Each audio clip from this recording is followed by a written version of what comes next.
Saludos amigos, bienvenidos nuevamente a Edición Nocturna. Me acompaña Héctor Marte, quien es jefe de redacción del periódico El Caribe. Yo soy Miguel Guerrero y estamos muy contentos de estar nuevamente con ustedes. Y esta noche tenemos un tema especial, la adición al poder. ¿Qué significa la adición al poder? ¿Y qué consecuencias se pueden derivar de una excesiva adición al poder? Contamos con tres conocidos psiquiatras dominicanos, la doctora Francis Báez, el doctor Vicente Vargas a mi izquierda y el doctor José Dunker. Así que vamos a hablar de ese tema, que es un tema sumamente importante. Yo creo que la primera pregunta tiene que definirse realmente qué es. Sabemos todo qué es una adición, pero una adición al poder, ¿qué significa, doctora? Bueno, una adicción al poder en realidad es un aumento que se hace. Por ejemplo, tú tienes un poder y ese aumento que tú haces en querer seguir eso y eso aumentar, y si tú estás en un escalón y de ese escalón tú pretendes querer subir más y querer y llegar hasta el final, y cuando llega al final seguir sin tener saciedad, tú te conviertes en un adicto a ese poder que tú estás haciendo. Entonces quien padece de eso es un síndrome de Ubris, ¿no? Sí, parecido. Es un síndrome de Ubris, en realidad. Ubris fue uno de los que describió ese síndrome, y en realidad él decía que la adicción al poder mayormente se da en aquellas personas que toman un poder donde quizás no están preparados para ese poder mental o emocionalmente, o una preparación a nivel académica, y estas personas no saben cómo manejar este poder, y el poder lo que hace es que lo arropa a ellos. Entonces ellos se dejan envolver de ese poder y quieren cada día tener mucho más de ese poder. Yo me imagino que en una adición al poder debe haber una serie de características que lo identifican, por ejemplo la egolatría, claro. Su autoestima, una autoestimación fuera de lo común, cierto nivel de narcisismo, ¿no? ¿Estoy equivocado o no? No, es así, porque se habla también de una estructura de personalidad que tiene que ver con las personas que tienen adicción al poder. Ahí está el narcisismo, que es la más frecuente, también las personalidades paranoides. Y hay un tipo de personalidad que le llamamos en un enfoque, el enfoque del doctor Tevi Cale, que le llama la personalidad promotor. La personalidad promotor es una persona encantadora, una persona fascinante, que le gusta a la persona, pero que con eso puede conquistar con cierta facilidad el poder. Pero una vez está en el poder, necesariamente no lo va a usar para los mejores fines. Muchas veces lo va a usar para fines personales, para desarrollar sus ideas de tipo egoístas, ególatras, etcétera, que lo contraponemos a lo que le llamamos la personalidad persistente. La personalidad persistente es aquella persona que busca el poder, pero para servir, busca el poder por una causa. Por ejemplo, personas como Moisés en la Biblia, o sea, era una persona con poder, pero era para servirle al pueblo. Y vamos a encontrar muchos personajes en la Biblia que eran figuras de poder, pero eran personas con vocación de servicio, diferente al que lo hace para permanecer y perpetuar. Esa adicción es una patología, evidentemente, ¿no? Se convierte en una patología. Claro. Inclusive, adicción es una patología. El nombre de adicción, ya cuando se convierte en adicción, es una patología. Sí. Esto se da básicamente en políticos, empresarios, o sea, gente que esté expuesta o esté cerca de espacios, tenga acceso a espacios de poder, o puede darse en la cotidianidad. Mira, la adicción al poder, qué bueno que tú dijiste eso, es más común de lo que pensamos. O sea, es rara las personas que no buscan el poder. Todos buscamos el poder, porque para hacer cosas, para hacer este programa, convocarnos a nosotros, hacer todo lo que estamos haciendo, se necesita poder. Entonces ustedes necesitan tener la capacidad de organizar este programa, de entrevistarnos y de hacer todo lo que hay que hacer. Pero eso es un poder inofensivo, ¿no? Claro, no. Un buen uso. Lo que pasa es que cuando se usa de manera racional y se tiene equilibrio con otros roles, entonces es un poder sano. Fíjate, la palabra adición se convierte en patología.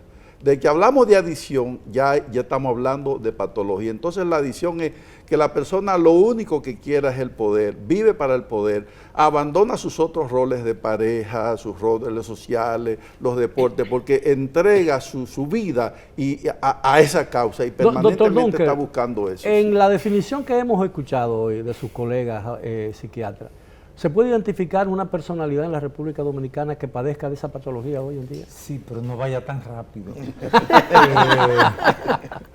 Déjame decir antes de eso, yo estoy dispuesto a aterrizar en eso, que el tema es muy pertinente porque en América Latina especialmente se está dando una situación que hay que ponerle un nombre.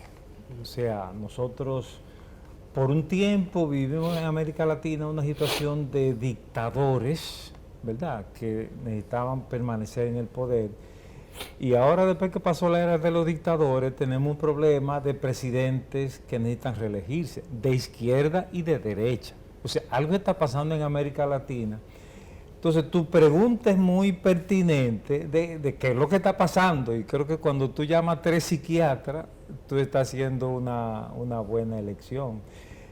Yo solo quiero añadir a lo que se ha dicho sobre las características personales, que hay en América Latina un patrón cultural que favorece la adicción al poder, porque España nos trajo una mente de cacique, de poder unipersonal, que no hemos superado en la mayoría de nuestros países. O sea, esta situación no se está dando en Europa, en países anglosajones.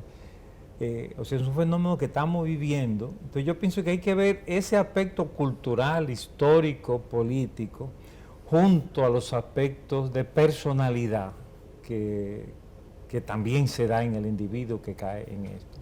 Porque todo el mundo no cae en esto, aunque todo el mundo vive en América Latina. Hay un individuo, yo creo que viene de una familia, yo creo que hay una familia que forma ese individuo. Hay un gen, entonces. No gen, yo no diría gen, no voy a entrar en ese aspecto, pero creo que hay una manera como tú crías a un hijo que él necesita poder.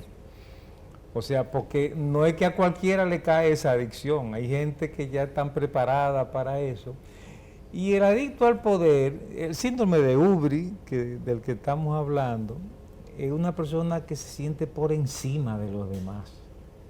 O sea, él se siente un predestinado, él tiene una sabiduría especial, él tiene... Nadie es como él. Nadie es como él, insustituible. Una superioridad. Sí, sí. Y eso... Bueno, entonces estamos en buen camino para una identificación Pero la verdad es que yo digo, hay diferentes niveles en una adicción del poder. Tiene una adicción cuando se adquiere una adicción al poder, porque eso se adquiere, ¿no? Se asimila. Se desarrolla. Se desarrolla, exactamente. Hay diferentes niveles, se va por diferentes etapas o surge abruptamente. No. Mira, yo pienso que quizás se pueden diferenciar dos cosas, porque estoy pensando en personalidades diferentes. Gente que hacen una adicción al poder, o sea, que el poder es como una droga. Ellos sin ese poder entran en un síndrome de abstinencia. Pero el síndrome de Ubri quizás se relaciona más con poder, o sea, más con la misma adicción con poder. Yo te voy a hacer una comparación, me voy a atrever a meterme en la historia nuestra. O sea, Joaquín Balaguer y Danilo Medina. Yo pienso que son estilos que uno puede relacionarlo, porque Balaguer, por ejemplo, él tenía un estilo que había un anillo. ¿Tú te acuerdas de eso, verdad? O sea, claro, el anillo palaciego. Balaguer tenía unos funcionarios que si tú querías conseguir algo, tú ibas donde esos funcionarios. Yo pienso que probablemente Balaguer no tendría el síndrome de Ubri, porque él tenía gente a la que, y además él mismo no se vendía tanto, él tuvo una personalidad sencilla en lo personal. Yo pienso que Danilo Medina tiene más síntomas del síndrome de Ubri. Danilo Medina no tiene un anillo. No hay nadie que tú puedas identificar en la vida pública que tú digas, habla con fulano, que él le doble el brazo a Danilo. Pero vamos a hablar de ese tema cuando regresemos. Tenemos que hacer una pausa, doctores. Excúsenos. Regresamos después de ella con nuestro tema de esta noche, la adicción al poder.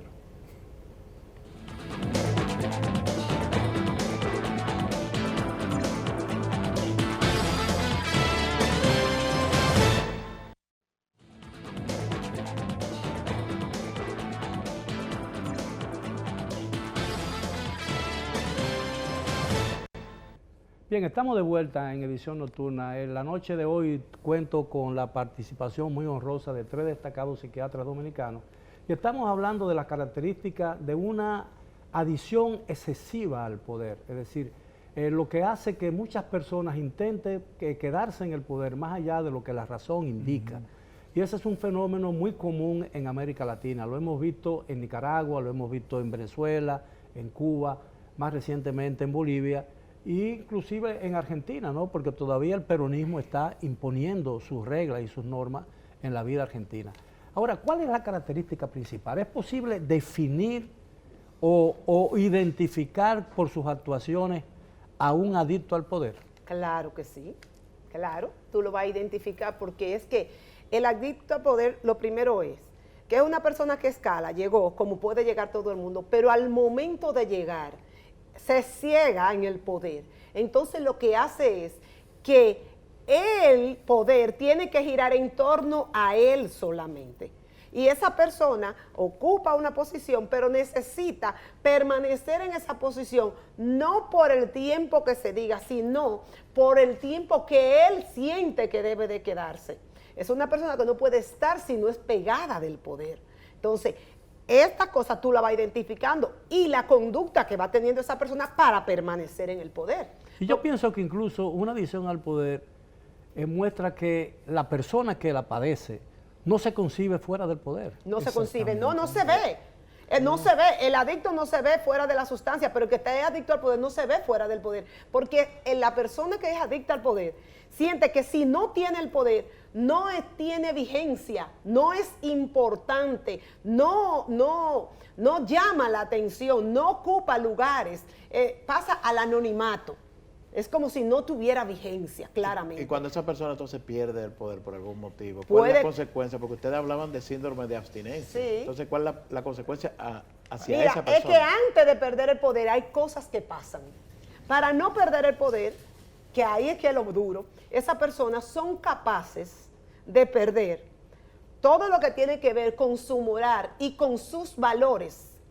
Pueden llegar a corrupciones de todo tipo, inclusive hasta matar para permanecer en ese poder. Bueno, esa ha sido la herencia de la dictadura en América Latina, ¿no? Sin lugar a dudas.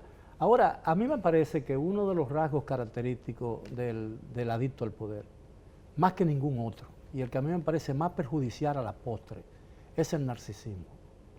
Es decir, esa estima sobre sí De mismo. querer ser tan superior. Sí, a lo no, amarse tanto. Leí una vez, y creo que ninguna otra definición, como la que hiciera en uno de sus libros Oscar Wilde a finales del siglo XIX, que decía lo siguiente: cuando murió Narciso, las flores de los campos se desolaron y pidieron al río gotas de agua para llorarlo. ¡Oh!, le respondió la fuente, aunque todas mis aguas no fueran lágrimas, no tendría yo tanta para llorar a Narciso, al que tanto amaba. Es decir, yo creo que es la exageración extrema de la autovaloración de un hombre o de una mujer también. Algunos han dicho que la adicción al poder se cura con la humildad, con la sencillez. O sea, que si tú eres capaz de ser humilde, te sanaste. Pero parecerían que son incompatibles, ¿no? Son incompatibles. En el momento del poder. O sea, precisamente si tú eres un adicto al poder y quieres sanarte, la medicina es lograr humildad. Pero usted ha sencillez. tratado el tema que a mí me atormenta, ¿no? ¿Es curable la adicción al poder como es curable la adicción a las drogas, al cigarrillo, al tabaco, a la bebida alcohólica? Sí, oye, cómo se pudiera. Las adicciones, las personas que son adictas van a ser adictas Toda la se vida. mueran. La adicción es una O sea, enfermedad un crónica del alcohólico que cerebro. tiene 50 años sin tomar es un alcohólico. Lo que pasa es que está sin tomar, pero una vez vuelva y pruebe un traguito, traguito vuelve ya- y cae. Ya desarrolla, su enfermedad se Pero vuelve mortal. fíjate, como estamos hablando de adicción hoy día, y somos psiquiatras aquí, ¿verdad? Cuando se habla de adicción hay que hablar de qué pasa en el cerebro a nivel de neurotransmisores. Las personas adictas al poder, una vez toman el poder, logran el poder, eso contribuye a que suba la producción de testosterona dentro de ellos. Y eso los hace sentirse vigorosos, poderosos. Mayores. Pero esa producción de testosterona hace también que su cerebro produzca más un neurotransmisor que se llama dopamina. La dopamina es la cocaína es tan poderosa porque hace que se produzca dopamina. Entonces, esas personas cuando están en el poder, hay cambios bioquímicos y hormonales en su cerebro que los hace sentirse poderosos. Ahora, ¿cómo pueden...? Hasta el rostro le cambia, ¿no? Claro. Hasta el rostro le expresión. cambia. Uno dice, se ve más hermoso, se ve No, más seguro. se ve más peligroso. Se ve más peligroso. Pero fíjense, tú hablabas del tratamiento. ¿Tú sabes cómo se cura la adicción al poder? Perdiendo el poder. Esa es una. La otra es sirviendo, que tomen el poder para servir o que cuando no estén en el poder piensen en servir. Fíjate lo que decía Juan Bosch, o sea, el que no sirve, el que no vive para servir, no sirve para vivir. Fíjate que por eso Juan Bosch, aunque era un líder, él no tenía esa apetencia por la presidencia. O sea, buscaba el poder, pero era el poder para servir. Cuando encontramos líderes que buscan servir, pueden incluso estar fuera del poder y van a seguir sirviendo. Pero yo creo que hay una muestra inequívoca. En la historia dominicana podemos encontrar rasgos irrebatibles de eso, que cuando una persona que es adicta al poder se propone buscarlo y alcanzarlo, no toma en cuenta, pierde el sentido de la realidad, pierde el sentido de la proporción, e incluso pierde el sentido del buen juicio, que a mí me parece que es fundamental en un político. Fundamental. Sí, lo que pasa es... Ok. No, yo quería decir que hay un elemento muy importante y es que adicción al poder o síndrome de Ubri, como le querramos llamar, rara vez se cura solo.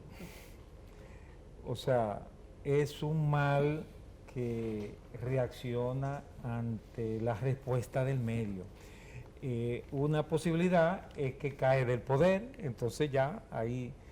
Pero otra posibilidad es la existencia de contrapesos a su alrededor. O sea, si tú tienes una organización donde hay contrapesos, o sea, que tú dices voy, pero hay posibilidad de rebatir tu posición, ahí es más difícil que se desarrolle esa adicción al poder. Y yo pienso que eso pasa en América Latina. Está hablando de controles, ¿no? De controles, pero incluso controles intrapartidarios, si estamos hablando de política.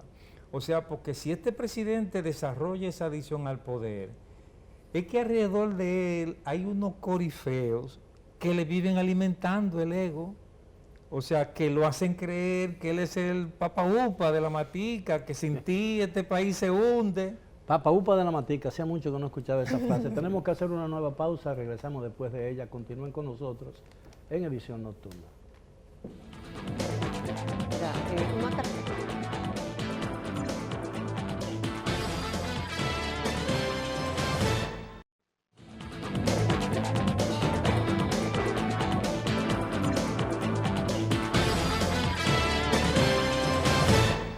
Bien, continuamos con el tema de esta noche, la adicción al poder. Hoy me complace estar en compañía de tres destacados psiquiatras dominicanas, la doctora Francis Báez, el doctor José Dunker y el doctor Vicente Vargas. Y estamos hablando de un tema de mucha actualidad en la República Dominicana. Mucha gente entiende, doctores, que la adicción al poder solamente se da en el ámbito político, pero también se da en el hogar, se da en la escuela, se da en el trabajo. ¿Podríamos ampliar un poquito ese concepto, no? Claro. Sí, Sí. a mí me interesa decir en esa línea que no veamos la adicción al poder como una cosa tan lejana de nosotros. En esta sociedad dominicana y latina, cuando tú ocupas una posición de poder, la gente te hace creer que tú eres un superhombre. Y a veces uno se lo puede llegar a creer sin darse cuenta, porque todo el mundo te está diciendo. A mí me tocó una oportunidad cuando yo presidí la Sociedad Dominicana de Psiquiatría, de repente yo soy el presidente, y llego un sitio, presidente. Y digo, vean que hay, ¿qué es esto? O sea, hay una mentalidad que crea eso. Además, hay una realidad, y es que cuando tú estás en el uso del poder, y nosotros solemos usar mucho poder, porque cuando tú presides, tú tienes mucho poder de decisión. Cuando tú pierdes eso, de repente tú sientes un vacío. O sea, porque ya nadie te hace caso, tú no mandas. Es decir, no estamos hablando de gente de otro mundo, estamos hablando Cuando de se tiene cosas... poder, hasta la ropa te queda bien, ¿no? A los ojos de los otros. Sí, pero agregándole a lo que decía el doctor Dunker, en los países donde las instituciones no funcionan, donde hay una gran carencia de servicios públicos, la adicción al poder es mayor. En la medida que la persona ocupa un cargo más alto y vive en un país como son los países del tercer mundo, hay mayor adicción al poder. En países desarrollados como Europa no vamos a ver tantos individuos que quieren perpetuarse. Ese líder, ese primer ministro, ese presidente sabe que él va a cumplir su periodo y se va tranquilo. Sí, a pero su algunas casa, de las sí. peores dictaduras se han dado en esa zona, ¿no? Hitler, Claro, sí. Franco, Stalin, así que... Pero si hacemos no es que no haya, no es que estén exentos, pero si hacemos una comparación con la adicción al poder en América Latina, es muy difícil encontrar un líder latinoamericano que ascienda al poder que no quiera quedarse. Sí. Mujica en Uruguay es la excepción. Sí. Todo el mundo lo ve como la excepción. Pero volvió al Senado Sí, ahora, sí. volvió al Congreso. Sí, pero no se le ve, porque el síndrome de Ubris es la prepotencia, la arrogancia, el mesianismo, el creerse que yo soy único, No. el narcisismo, todo eso es el síndrome de Ubris. Cuando David Owen describió el síndrome de Ubris, David Owen era un médico de la Cámara de los Lores de Inglaterra, y él fue que describió que había figuras que actuaban con prepotencia, arrogancia, mesianismo, y que eso los hacía sentirse a ellos como imprescindibles para el poder. Me llama la atención que el doctor Dunker ahorita mencionaba al doctor Balaguer como una persona que no respondía a estas características. Al Sin síndrome embargo, de Ubri. uno tiene mucho tiempo yéndolo como el símbolo por excelencia de la personalidad con apego, con amor. Sí, al pero poder. a diferencia de otros líderes, Balaguer simulaba una humildad que quizás no tuviera. Eso habría que investigarlo, pero no exhibía arrogancia, no era un hombre arrogante, no era un hombre Tampoco opresor. opresor. Que es sí. de una forma, y nosotros tenemos que saber algo muy claro. El que tiene una adicción, las adicciones nunca van hacia abajo, van hacia arriba, a aumentar, y por eso esa sobredosis es la que mata. Y esa misma sobredosis de poder es la que hace que la persona pierdan la conciencia, pierdan la humildad, pierdan la capacidad de pensar en otro y piensan en ello mismo, que es el problema del poder, en la adicción al poder. Y hay que saber que a menos capacitado que esté la persona y tiene mayor poder, hay más probabilidades de que se haga la adicción. Sí. Porque son gente que no están preparada para esto y van a hacer la diferencia que nosotros vemos, que es la diferencia del líder y del jefe. Una persona preparada que ostenta un poder va a ser un líder. Una persona que no tiene la capacidad o la preparación para ocupar un poder y ostenta cada vez más poder, va a ser un jefe, entonces va a ser un opresor. Es aquella que va a perder todos sus estribos con tal de permanecer y de ejercer su poder. Bueno, cuando tienen eso, se convierten en Duce, en Führer, en el caudillo. Sí. Sí. Pero mira, sobre Maduro. lo que Y Maduro. lo que decía Dunker es un tema que lo de Balaguer, o sea, lo que hace que se note que una persona tiene un síndrome, una adicción al poder patológica es cuando demuestra interés en el poder. Cuando una persona busca el poder sin demostrar interés y aparentando que no tiene apego al poder, luce como si no tuviera apego al poder. Pero lo de Balaguer es discutible. Balaguer era un individuo que sí tenía adicción al poder.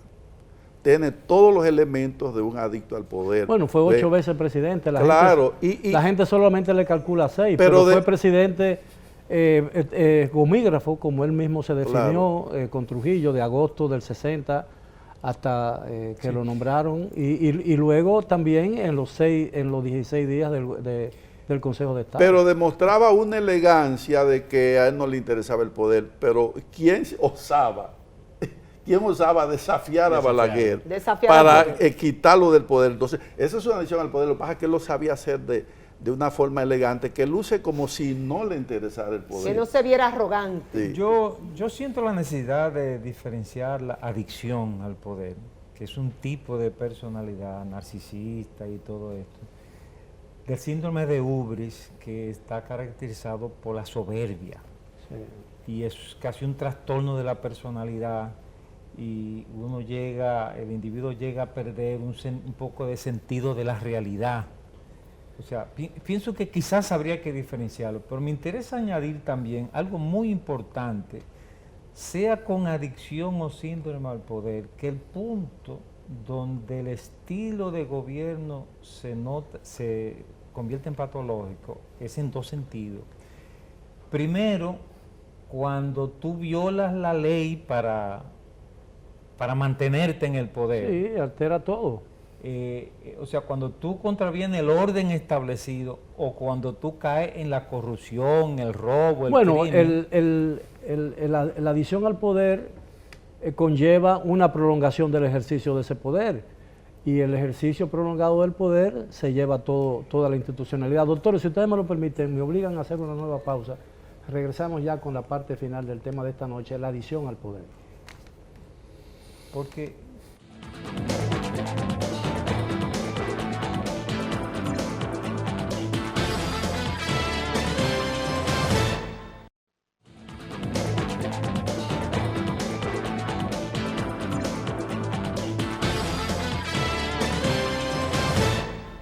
bien, llegamos ya a la parte final del tema de esta noche, la adición al poder. Solo falta ya caracterizadas las condiciones que reúne una persona, sea mujer o sea hombre, de adición al poder, como ocurre con las drogas o con cualquier otro elemento que esclaviza a una persona con relación a un tema, que no tiene que ser solamente relacionado con el consumo, claro, también puede ser incluso con la lectura, con el trabajo.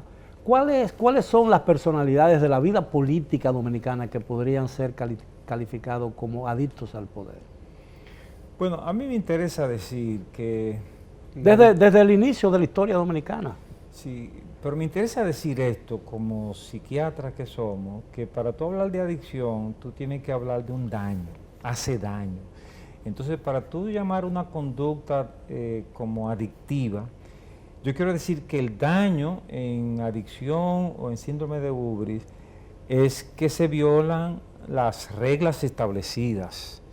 Yo tengo una necesidad del poder que eso me lleva a violar las reglas establecidas. Eso es una constante en la historia dominicana y yo creo que la mayoría de nuestros presidentes han modificado la Constitución para reelegirse. Ahí están metiéndose en rojo.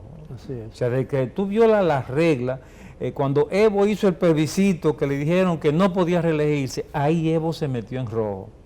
Sí, acudió al Tribunal Constitucional. Okay. Yo diría que las características principales para decir que cualquier gobernante de nuestro país ha tenido una adicción al poder tiene que ser el propio egocentrismo de él, su propia leyes para establecer las cosas o hacer que las leyes se establezcan en una conveniencia personal y no de un colectivo. El querer beneficiarse a sí mismo o a los que están a su alrededor sin pensar en el daño que le está ocasionando a los demás. Y perder la sensibilidad a saber que si usted no puede estar en un poder, usted no puede dañar a los demás, sino que debe de aportar para que las cosas tengan soluciones, no que lleguen a crisis. Doctor. Sí, mira, yo con tu pregunta pienso primero en Juan Pablo Duarte. Cuando nosotros vemos a Juan Pablo Duarte es el ejemplo de lo que es una persona que no es adicto al poder. Y si queremos verlo en la historia más reciente, tenemos en Bosch, que era un líder que él decía, a mí la presidencia me queda chiquito, o sea, él no buscaba el poder por el poder. Balaguer decía que la presidencia lo perseguía, ¿no? Pero fíjate la actitud de Bosch, o sea, y entonces otra cosa, líderes como Duarte y como Bosch, lo que tratan es de formar líderes para que esos líderes puedan continuar un plan de trabajo, un propósito. Entonces, el individuo que se ocupa de formar, de capacitar líderes que se rijan por valores y que se rijan por principios, es el ejemplo de lo que no es una adicción al poder. Bueno, señores doctores, muchas gracias por la amabilidad de aceptar nuestra invitación. El tiempo se nos agotó. Ha sido un placer para mí. Esperamos que los amigos televidentes hayan disfrutado del tema de esta noche y aprendan a identificar un adicto al poder después de este programa. Ha sido todo por esta noche. Como de costumbre, los esperamos mañana a la hora de siempre. Hasta entonces. Doctor. Muy bien. Doctora.